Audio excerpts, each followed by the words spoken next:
once knew a nigga whose real name was William. His primary concern was making a million, being the illest hustler that the world ever seen. He used to fuck movie stars and sniff coke in his dreams. A corrupted young mind at the age of 13. Nigga never had a father and his mom was a fiend. She put the pipe down, but for every year she was sober. Her son's heart simultaneously grew colder. He built a reputation as he could hustle and steal, but got locked once and didn't hesitate to squeal. Starting fights over little shit up on the block. Stepped up to selling mothers and brothers to crack rock. Working overtime, making money for the crack spot. Get the jackpot and wanted to move up to cocaine. Fulfilling a Scarface fantasy stuck in his brain. Tired of the black niggas treating him the same.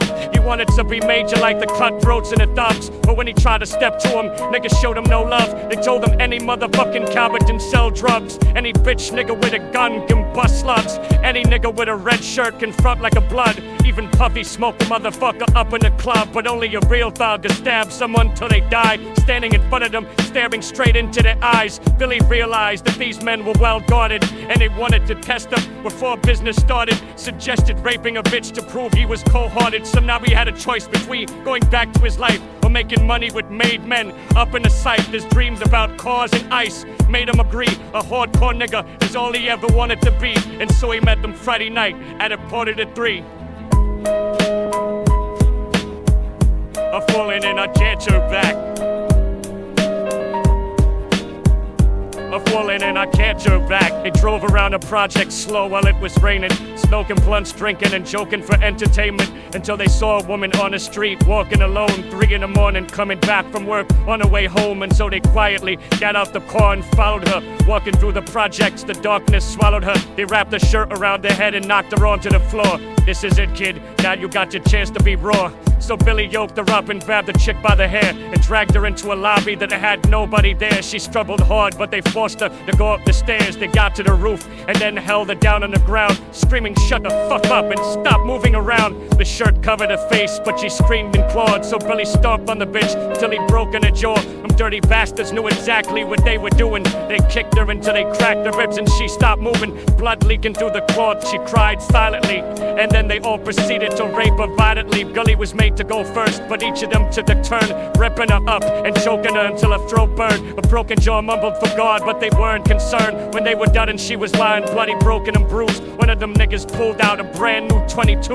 and told them that she was a witness for what she'd gone through, and if he killed her, he was guaranteed a spot in a crew. He thought about it for a minute, she was practically dead, and so he leaned over and put the gun right to her head. Right before he pulled the trigger and ended her life, he thought about the cocaine with the platinum and ice, and he felt strong standing along with his new brothers, cocked the gat to her head and pulled back the shirt cover. But what he saw made him start to cringe and stutter, cause he was staring into the eyes of his own mother. She looked back at him and cried cause he had forsaken her. She cried more painfully, and when they were raping her, his whole world stopped. He couldn't even contemplate. His corruption had successfully changed his fate, and he remembered how his mom used to come home late, working hard for nothing, cause now what was he worth? He turned away from the woman that had once given him birth, and crying out to the sky cause he was lonely and scared. But only the devil responded cause God wasn't there, and right then he knew what it was to be empty and cold. And so he jumped off the roof and died with no soul. They say death takes you to a better place, but I doubt it. After that they killed his mother and never spoke about it.